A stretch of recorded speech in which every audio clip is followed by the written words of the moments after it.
The Adventures of Sherlock Holmes by Sir Arthur Conan Doyle. Adventure number 3. A Case of Identity. "My dear fellow," said Sherlock Holmes, as we sat on either side of the fire in his lodgings at Baker Street, "life is infinitely stranger than anything which the mind of man could invent. We would not dare to conceive the things which are really mere commonplaces of existence. If we could fly out of that window hand in hand, hover over this great city, gently remove the roofs, and peep in at the queer things which are going on, the strange coincidences, the plannings, the cross-purposes, the wonderful chains of events working through generations, and leading to the most outre results, it would make all fiction, with its conventionalities and foreseen conclusions, most stale and unprofitable." "And yet I am not convinced of it," I answered. "The cases which come to light in the papers are, as a rule, bald enough, and vulgar enough. We have in our police reports realism pushed to its extreme limits, and yet the result is, it must be confessed, neither fascinating nor artistic." "A certain selection and discretion must be used in producing a realistic effect," remarked Holmes. "This is wanting in the police report, where more stress is laid, perhaps, upon the platitudes of the magistrate than upon the details, which to an observer contain the vital essence of the whole matter.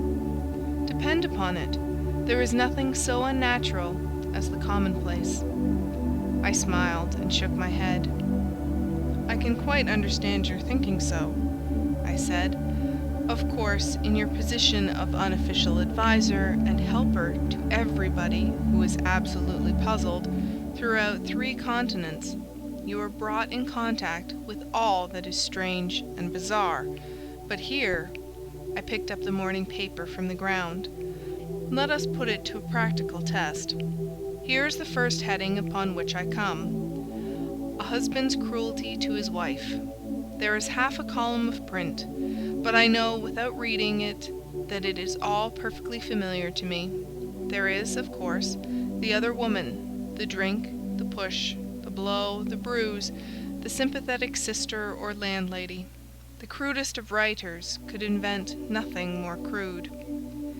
"Indeed, your example is an unfortunate one for your argument," said Holmes, taking the paper and glancing his eye down it.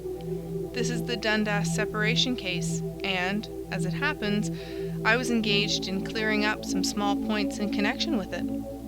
The husband was a teetotaler, and there was no other woman, and the conduct complained of was that he had drifted into the habit of winding up every meal by taking out his false teeth and hurling them at his wife, which, you will allow, is not an action likely to occur to the imagination of the average storyteller.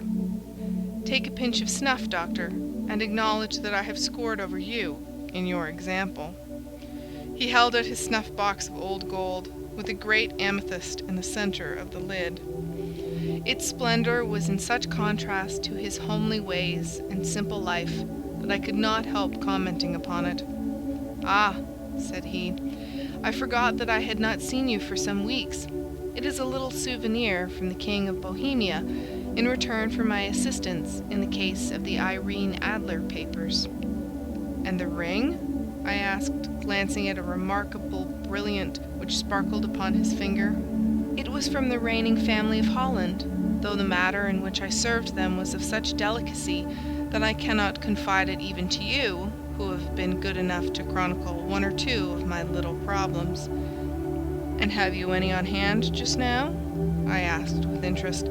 "Some 10 or 12, but none which present any feature of interest. They are important, you understand, without being interesting. Indeed, I have found that it is usually in unimportant matters that there is a field for the observation, and for the quick analysis of cause and effect which gives the charm to an investigation. The larger crimes are apt to be the simpler, for the bigger the crime, the more obvious, as a rule, is the motive. In these cases, save for one rather intricate matter which has been referred to me from Marseille, there is nothing which presents any features of interest. It is possible, however, that I may have something better before very many minutes are over, for this is one of my clients, or I am much mistaken." He had risen from his chair, and was standing between the parted blinds, gazing down into the dull, neutral-tinted London street. Looking over his shoulder, I saw that on the pavement opposite there stood a large woman with a heavy fur boa round her neck, and a large curling red feather in a broad-brimmed hat, which was tilted in a coquettish Duchess of Devonshire fashion over her ear. From under this great panoply she peeped up in a nervous, hesitating fashion at our windows, while her body oscillated backward and forward, and her fingers fidgeted with her glove buttons. Suddenly, with a plunge, as of the swimmer who leaves the bank, she hurried across the road, and we heard the sharp clang of the bell. "I have seen those symptoms before," said Holmes, throwing his cigarette into the fire. "Oscillation upon the pavement always means an affaire de coeur. She would like advice, but she is not sure that the matter is not too delicate for communication. And yet, even here we may discriminate. When a woman has been seriously wronged by a man she no longer oscillates, and the usual symptom is a broken bell wire. Here we may take it that there is a love matter, but that the maiden is not so much angry as perplexed or grieved. But here she comes in person to resolve our doubts." As he spoke, there was a tap at the door, and the boy in buttons entered to announce Miss Mary Sutherland, while the lady herself loomed behind his small black figure like a full-sailed merchantman behind a tiny pilot-boat. Sherlock Holmes welcomed her with the easy courtesy for which he was remarkable, and, having closed the door and bowed her into an armchair, he looked her over in the minute and yet abstracted fashion which was peculiar to him. "Do you not find," he said, "that with your short sight it is a little trying to do so much typewriting?" "I did at first," she answered, "but now I know where the letters are without looking." Then, suddenly realizing the full purport of his words, she gave a violent start and looked up, with fear and astonishment upon her broad, good-humoured face. "You have heard about me, Mr. Holmes?" she cried. "Else how could you know all that?" "Never mind," said Holmes, laughing. "It is my business to know things. Perhaps I have trained myself to see what others overlook. If not, why should you come to consult me?" "I came to you, sir, because I heard of you from Mrs. Etheridge, whose husband you found so easy when the police and everyone had given him up for dead. Oh, Mr. Holmes, I wish you would do as much for me. I'm not rich, but still I have 100 a year in my own right, besides the little that I make by the machine, and I would give it all to know what has become of Mr. Hosmer Angel." "Why did you come away to consult me in such a hurry?" asked Sherlock Holmes, with his fingertips together and his eyes to the ceiling. Again a startled look came over the somewhat vacuous face of Miss Mary Sutherland. "Yes, I did bang out of the house," she said, "for it made me angry to see the easy way in which Mr. Windibank, that is my father, took it all. He would not go to the police, and he would not go to you, and so at last, as he would do nothing, and kept on saying that there was no harm done, it made me mad, and I just on with my things, and came right away to you." "Your father," said Holmes. "Your stepfather, surely, since the name is different." "Yes, my stepfather. I call him father, though it sounds funny too, for he is only 5 years and 2 months older than myself." "And your mother is alive?" "Oh yes, mother is alive and well. I wasn't best pleased, Mr. Holmes, when she married again so soon after father's death, and a man who was nearly 15 years younger than herself. Father was a plumber in the Tottenham Court Road, and he left a tidy business behind him, which mother carried on with Mr. Hardy, the foreman. But when Mr. Windibank came he made her sell the business, for he was very superior. being a traveller in wines. They got £4,700 for the goodwill and interest, which wasn't near as much as father could have got if he had been alive. I had expected to see Sherlock Holmes impatient under this rambling and inconsequential narrative, but on the contrary, he had listened with the greatest concentration of attention. "Your own little income?" he asked. "Does it come out of the business?" "Oh, no, sir. It is quite separate, and was left me by my Uncle Ned in Auckland. It is in New Zealand stock, paying 4.5%. £2,500 was the amount, but I can only touch the interest." "You interest me extremely," said Holmes, "and since you draw so large a sum as 100 a year, with what you earn into the bargain, you no doubt travel a little and indulge yourself in every way. I believe that a single lady can get on very nicely upon an income of about £60. "I could do with much less than that, Mr. Holmes, but you understand that as long as I live at home, I don't wish to be a burden to them, and so they have the use of the money just while I am staying with them. Of course, that is only just for the time. Mr. Windibank draws my interest every quarter and pays it over to mother, and I find that I can do pretty well with what I earn at typewriting. It brings me 2 pence a sheet, and I can often do from 15 to 20 sheets in a day." "You have made your position very clear to me," said Holmes. "This is my friend, Dr. Watson, before whom you can speak as freely as before myself. Kindly tell us now all about your connection with Mr. Hosmer Angel." A flush stole over Miss Sutherland's face, and she picked nervously at the fringe of her jacket.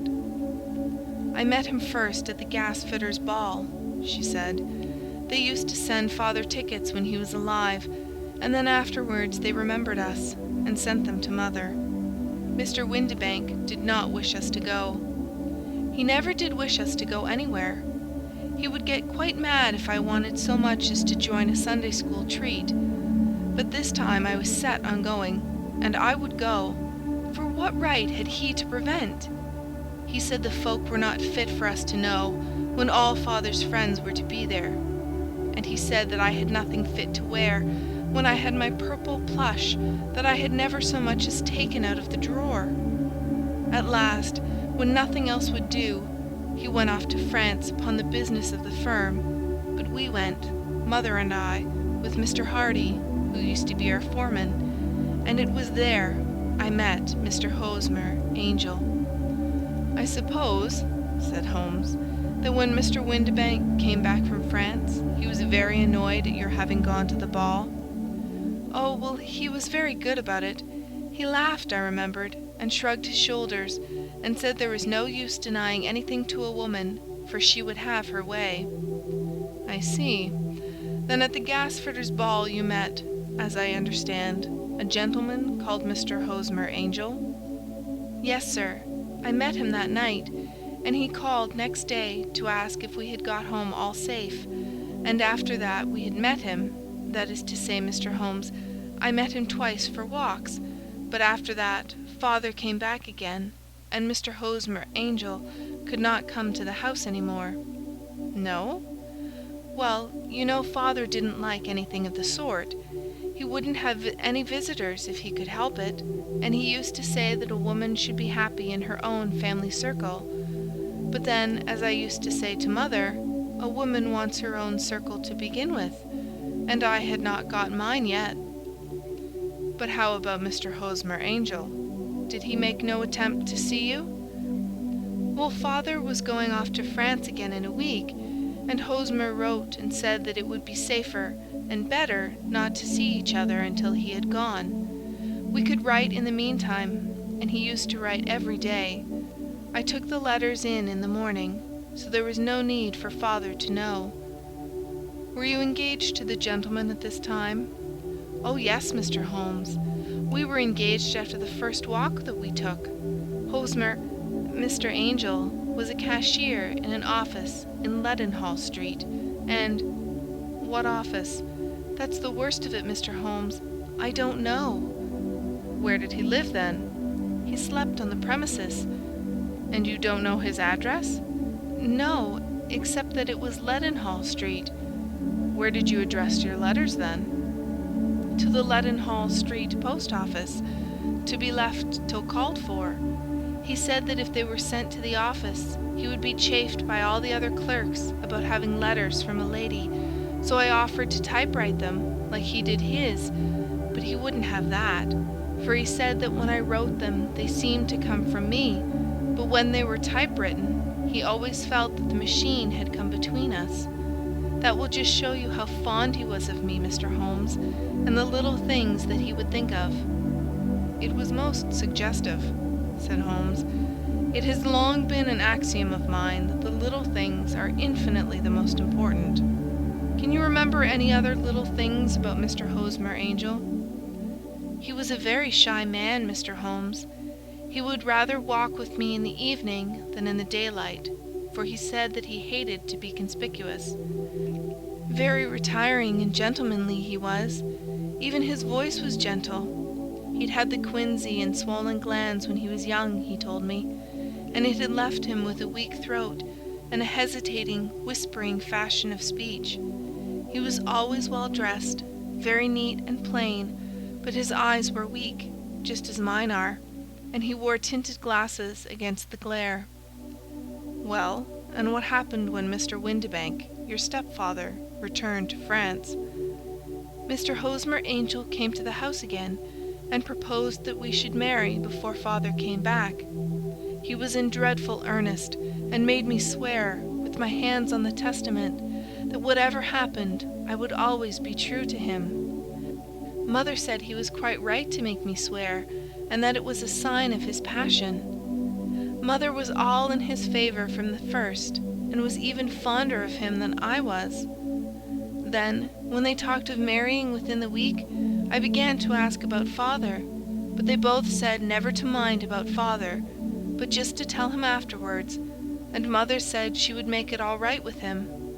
I didn't quite like that, Mr. Holmes. It seemed funny that I should ask his leave, as he was only a few years older than me, but I didn't want to do anything on the sly, so I wrote to father at Bordeaux, where the company has its French offices, but the letter came back to me on the very morning of the wedding." "It missed him, then?" "Yes, sir, for he had started to England just before it arrived." "Ha! That was unfortunate. Your wedding was arranged, then, for the Friday. Was it to be in church?" "Yes, sir, but very quietly. It was to be at St. Saviour's, near King's Cross, and we were to have breakfast afterwards at the St. Pancras Hotel. Hosmer came for us in a hansom, but as there were two of us, he put us both into it and stepped himself into a four-wheeler, which happened to be the only other cab in the street. We got to the church first, and when the four-wheeler drove up, we waited for him to step out, but he never did, and when the cabman got down from the box and looked, there was no one there. The cabman said that he could not imagine what had become of him, for he had seen him get in with his own eyes. That was last Friday, Mr. Holmes, and I have never seen or heard anything since then to throw any light upon what became of him." "It seems to me that you have been very shamefully treated," said Holmes. "Oh, no, sir. He was too good and kind to leave me so.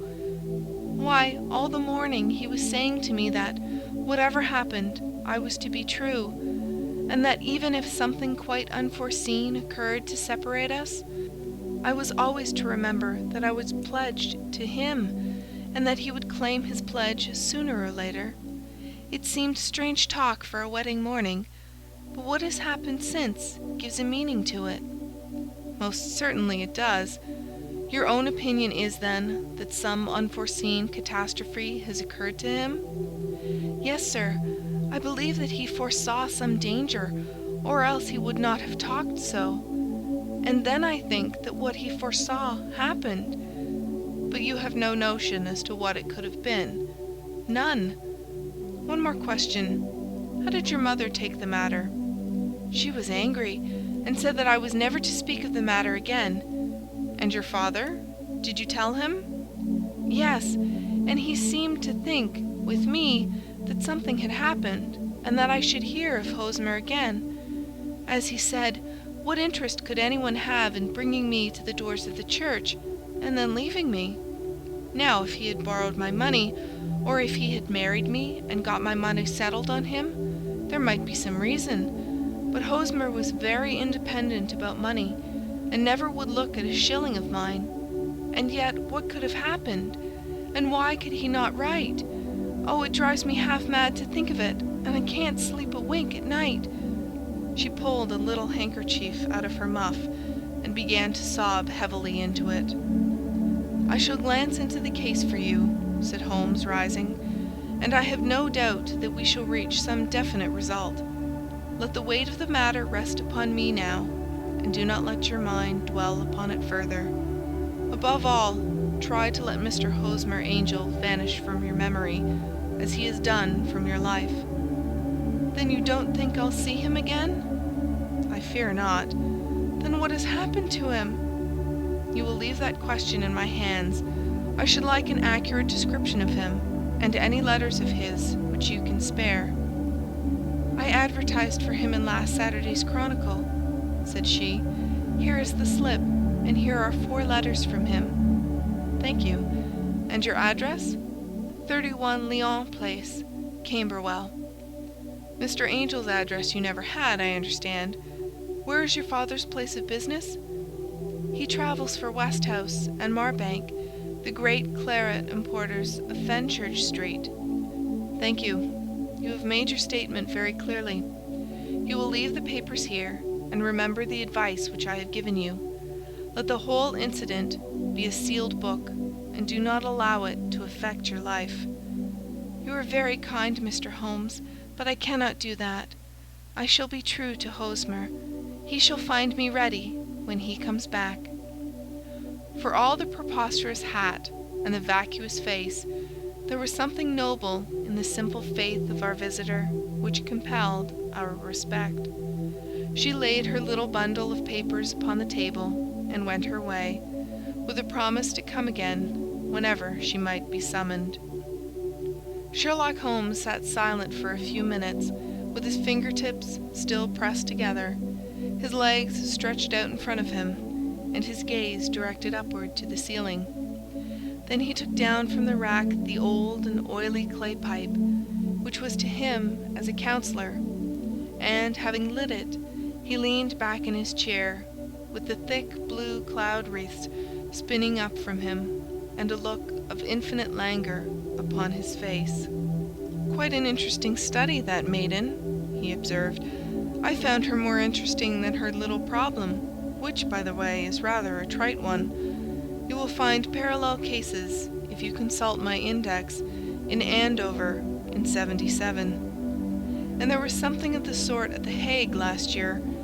Old as is the idea, however, there were 1 or 2 details which were new to me, but the maiden herself was most instructive." "You appeared to read a good deal upon her, which was quite invisible to me," I remarked. "Not invisible, but unnoticed, Watson. You did not know where to look, and so you missed all that was important. I can never bring you to realize the importance of sleeves, the suggestiveness of thumbnails, or the great issues that may hang from a bootlace. Now, what did you gather from that woman's appearance? Describe it." "Well, she had a slate-colored, broad-brimmed straw hat, with a feather of a brickish red. Her jacket was black, with black beads sewn upon it, and a fringe of little black jet ornaments. Her dress was brown, rather darker than coffee color, with a little purple plush at the neck and sleeves. Her gloves were grayish, and were worn through at the right forefinger. Her boots I didn't observe. She had small, round, hanging gold earrings, and a general air of being fairly well-to-do in a vulgar, comfortable, easy-going way." Sherlock Holmes clapped his hands softly together and chuckled. "Upon my word, Watson, you are coming along wonderfully. You have really done very well indeed. It is true that you have missed everything of importance, but you have hit upon the method, and you have a quick eye for color. Never trust to general impressions, my boy, but concentrate yourself upon details. My first glance is always at a woman's sleeve. In a man, it is perhaps better first to take the knee of the trouser. As you observe, this woman had plush upon her sleeves, which is a most useful material for showing traces. The double line a little above the wrist, where the typewriter presses against the table, was beautifully defined. The sewing machine of the hand type leaves a similar mark, but only on the left arm, and on the right of it farthest from the thumb, instead of being right across the broadest part, as this was. I then glanced at her face, and observing the dint of a pince-nez at either side of her nose, I ventured a remark upon short sight and typewriting, which seemed to surprise her. It surprised me, but surely it was obvious. I was then much surprised and interested on glancing down to observe that, though the boots which she was wearing were not unlike each other, they were really odd ones, the one having a slightly decorated toe-cap, and the other a plain one. One was buttoned only in the 2 lower buttons out of 5, and the other at the 1st, 3rd, and 5th. Now when you see that a young lady, otherwise neatly dressed, has come away from home with odd boots, half buttoned, it is no great deduction to say that she came away in a hurry. "And what else?" I asked, keenly interested, as I always was, by my friend's incisive reasoning. I noted in passing that she had written a note before leaving home, but after being fully dressed. You observed that her right glove was torn at the forefinger, but you did not apparently see that both glove and finger were stained with violet ink. She had written in a hurry and dipped her pen too deep. It must have been this morning, or the mark would not remain clear upon the finger. All this is amusing, though rather elementary, but I must go back to business, Watson. Would you mind reading me the advertised description of Mr. Hosmer Angel? I held the little printed slip to the light. Missing, it said, on the morning of the 14th, a gentleman named Hosmer Angel, about 5 feet 7 inches in height, strongly built, sallow complexion, black hair, a little bald in the center, bushy black side whiskers and mustache, tinted glasses, slight infirmity of speech, was dressed, when last seen, in black frock coat, faced with silk, black waistcoat, gold Albert chain, and grey Harris tweed trousers, with brown gaiters over elastic-sided boots, known to have been employed in an office in Leadenhall Street. Anybody bringing... "That will do," said Holmes. "As to the letters," he continued, glancing over them, "they are very commonplace. Absolutely no clue in them to Mr. Angel, save that he quotes Balzac once. There is a remarkable point, however, which will no doubt strike you." "They are typewritten," I remarked. "Not only that, but the signature is typewritten. Look at the neat little Hosmer Angel at the bottom. There is a date, you see, but no superscription except Leadenhall Street, which is rather vague. The point about the signature is very suggestive. In fact, we may call it conclusive." "Of what?"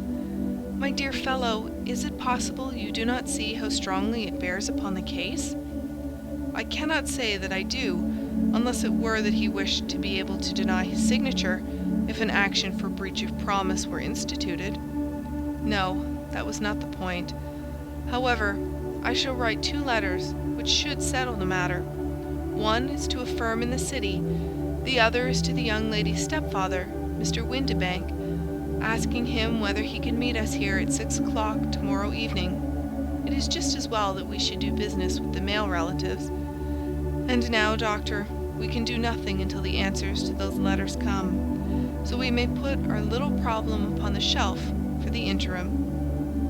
I had had so many reasons to believe in my friend's subtle powers of reasoning and extraordinary energy in action, that I felt that he must have some solid grounds for the assured and easy demeanour with which he treated the singular mystery which he had been called upon to fathom. Once only had I known him to fail, in the case of the King of Bohemia, and of the Irene Adler photograph. But when I looked back to the weird business of the sign of 4, and the extraordinary circumstances connected with the study in scarlet, I felt that it would be a strange tangle indeed, which he could not unravel. I left him then, still puffing at his black clay pipe, with the conviction that when I came again on the next evening, I would find that he held in his hands all the clues which would lead up to the identity of the disappearing bridegroom of Miss Mary Sutherland. A professional case of great gravity was engaging my own attention at the time, and the whole of next day I was busy at the bedside of the sufferer. It was not until close upon 6 o'clock that I found myself free and was able to spring into a hansom and drive to Baker Street, half afraid that I might be too late to assist at the denouement of the little mystery. I found Sherlock Holmes alone, however, half asleep, with his long, thin form curled up in the recesses of his armchair. A formidable array of bottles and test tubes, with the pungent, cleanly smell of hydrochloric acid, told me that he had spent his day in the chemical work which was so dear to him. "Well, have you solved it?" I asked as I entered. "Yes, it was the bisulfate of baryta." "No, no, the mystery!" I cried. "Oh, that! I thought of the salt that I have been working upon." There was never any mystery in the matter, though, as I said yesterday, some of the details are of interest. The only drawback is that there is no law, I fear, that can touch the scoundrel. Who was he, then, and what was his object in deserting Miss Sutherland? The question was hardly out of my mouth, and Holmes had not yet opened his lips to reply, when we heard a heavy footfall in the passage, and a tap at the door. "This is the girl's stepfather, Mr. James Windibank," said Holmes. "He has written to me to say that he would be here at 6. Come in." The man who entered was a sturdy, middle-sized fellow, some 30 years of age, clean-shaven and sallow-skinned, with a bland, insinuating manner, and a pair of wonderfully sharp and penetrating grey eyes. He shot a questioning glance at each of us, placed his shiny top hat upon the sideboard, and with a slight bow sidled down into the nearest chair. "Good evening, Mr. James Windibank," said Holmes. "I think that this typewritten letter is from you, in which you made an appointment with me for 6 o'clock?" "Yes, sir. I am afraid that I am a little late, but I am not quite my own master, you know. I am sorry that Miss Sutherland has troubled you about this little matter, for I think it is far better not to wash linen of the sort in public. It was quite against my wishes that she came, but she is a very excitable, impulsive girl, as you may have noticed, and she is not easily controlled when she has made up her mind on a point. Of course, I did not mind you so much, as you are not connected with the official police, but it is not pleasant to have a family misfortune like this noised abroad. Besides, it is a useless expense, for how could you possibly find this Hosmer Angel?" "On the contrary," said Holmes quietly, "I have every reason to believe that I will succeed in discovering Mr. Hosmer Angel." Mr. Windibank gave a violent start and dropped his gloves. "I am delighted to hear it," he said. "It is a curious thing," remarked Holmes, "that a typewriter has really quite as much individuality as a man's handwriting. Unless they are quite new, no two of them write exactly alike. Some letters get more worn than others, and some wear only on one side. Now you remark in this note of yours, Mr. Windibank, that in every case there is some little slurring over of the E, and a slight defect in the tail of the R. There are 14 other characteristics, but those are the most obvious. We do all our correspondence with this machine at the office, and no doubt it is a little worn," our visitor answered, glancing keenly at Holmes with his bright little eyes. "And now I will show you what is really a very interesting study, Mr. Windibank," Holmes continued. "I think of writing another little monograph some of these days on the typewriter and its relation to crime. It is a subject to which I have devoted some little attention. I have here 4 letters which purport to come from the missing man. They are all typewritten. In each case, not only are the E's slurred and the R's tailless, but you will observe, if you care to use my magnifying lens, that the other 14 characteristics to which I have alluded are there as well." Mr. Windibank sprang out of his chair and picked up his hat. "I cannot waste time over this sort of fantastic talk, Mr. Holmes," he said. "If you can catch the man, catch him, and let me know when you have done it." "Certainly," said Holmes, stepping over and turning the key in the door. "I let you know, then, that I have caught him." "What? Where?" shouted Mr. Windibank, turning white to his lips and glancing about him like a rat in a trap. "Oh, it won't do. Really it won't," said Holmes suavely. "There is no possible getting out of it, Mr. Windibank. It is quite too transparent, and it was a very bad compliment when you said that it was impossible for me to solve so simple a question. That's right. Sit down and let us talk it over." Our visitor collapsed into a chair, with a ghastly face and a glitter of moisture on his brow. It's not actionable," he stammered. "I am very much afraid that it is not. But between ourselves, Windibank, it was as cruel and selfish and heartless a trick, in a petty way, as ever came before me. Now let me just run over the course of events, and you will contradict me if I go wrong." The man sat huddled up in his chair, with his head sunk upon his breast, like one who is utterly crushed. Holmes stuck his feet up on the corner of the mantelpiece, and, leaning back with his hands in his pockets, began talking, rather to himself, as it seemed, than to us. "The man married a woman very much older than himself for her money," said he, "and he enjoyed the use of the money of the daughter as long as she lived with them. It was a considerable sum for people in their position, and the loss of it would have made a serious difference. It was worth an effort to preserve it. The daughter was of a good, amiable disposition, but affectionate and warm-hearted in her ways, so that it was evident that with her fair personal advantages and her little income, she would not be allowed to remain single long. Now her marriage would mean, of course, the loss of 100 a year. So what does her stepfather do to prevent it? He takes the obvious course of keeping her at home and forbidding her to seek the company of people her own age. But soon he found that that would not answer forever. She became restive, insisted upon her rights, and finally announced her positive intention of going to a certain ball. What does her clever stepfather do then? He conceives an idea more creditable to his head than to his heart. With the connivance and assistance of his wife, he disguised himself, covered those keen eyes with tinted glasses, masked the face with a moustache and a pair of bushy whiskers, sunk that clear voice into an insinuating whisper, and doubly secure on account of the girl's short sight, he appears as Mr. Hosmer Angel, and keeps off other lovers by making love himself. "It was only a joke at first," groaned our visitor. "We never thought that she would have been so carried away." "Very likely not. However that may be, the young lady was very decidedly carried away, and, having quite made up her mind that her stepfather was in France, the suspicion of treachery never for an instant entered her mind.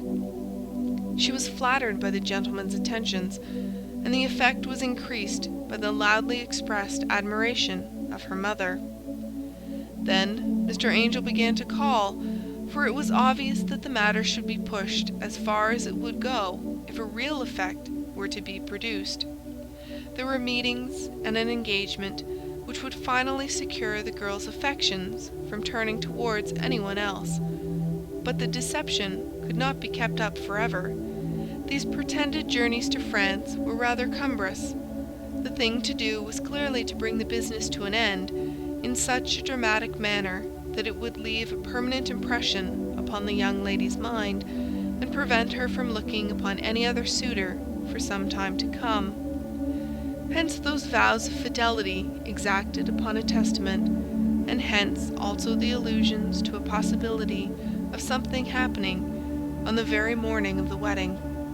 James Windibank wished Miss Sutherland to be so bound to Hosmer Angel, and so uncertain as to his fate, that for 10 years to come, at any rate, she would not listen to another man. As far as the church door he brought her, and then, as he could go no farther, he conveniently vanished away by the old trick of stepping in at one door of a four-wheeler and out at the other.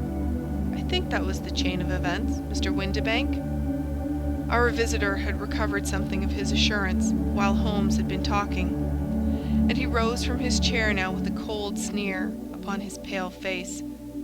"It may be so, or it may not, Mr. Holmes," said he. "But if you are so very sharp, you ought to be sharp enough to know that it is you who are breaking the law now, and not me. I have done nothing actionable from the first, but as long as you keep that door locked, you lay yourself open to an action for assault and illegal constraint." "The law cannot, as you say, touch you," said Holmes, unlocking and throwing open the door. "Yet there never was a man who deserved punishment more. If the young lady has a brother or a friend, he ought to lay a whip across your shoulders. By Jove!"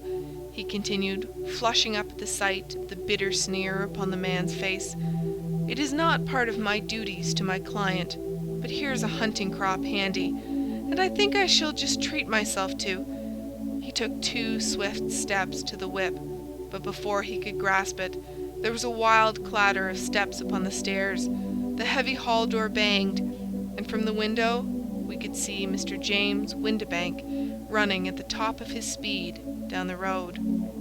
"There's a cold-blooded scoundrel," said Holmes, laughing, as he threw himself down into his chair once more. "That fellow will rise from crime to crime until he does something very bad and ends on a gallows. The case has, in some respects, been not entirely devoid of interest." "I cannot now entirely see all the steps of your reasoning," I remarked. "Well, of course it was obvious from the first that this Mr. Hosmer Angel must have some strong object for his curious conduct, and it was equally clear that the only man who really profited by the incident, as far as we could see, was the stepfather. Then the fact that the 2 men were never together, but that the one always appeared when the other was away, was suggestive. So were the tinted spectacles and the curious voice, which both hinted at a disguise, as did the bushy whiskers. My suspicions were all confirmed by his peculiar action in typewriting his signature, which, of course, inferred that his handwriting was so familiar to her that she would recognize even the smallest sample of it. You see, all these isolated facts, together with many minor ones, all pointed in the same direction." "And how did you verify them?" "Having once spotted my man, it was easy to get corroboration. I knew the firm for which this man worked. Having taken the printed description, I eliminated everything from it which could be the result of a disguise, the whiskers, the glasses, the voice, and I sent it to the firm, with a request that they would inform me whether it answered to the description of any of their travelers. I had already noticed the peculiarities of the typewriter, and I wrote to the man himself at his business address, asking him if he would come here. As I expected, his reply was typewritten and revealed the same trivial but characteristic defects. The same post brought me a letter from Westhouse and Marbank of Fenchurch Street to say that the description tallied in every respect with that of their employee, James Windibank. Voilà tout. And Miss Sutherland? If I tell her, she will not believe me. You may remember the old Persian saying, 'There is danger for him who taketh the tiger cub, and danger also for whoso snatches a delusion from a woman.' There is as much sense in Hafiz as in Horace, and as much knowledge of the world." End of Adventure 3.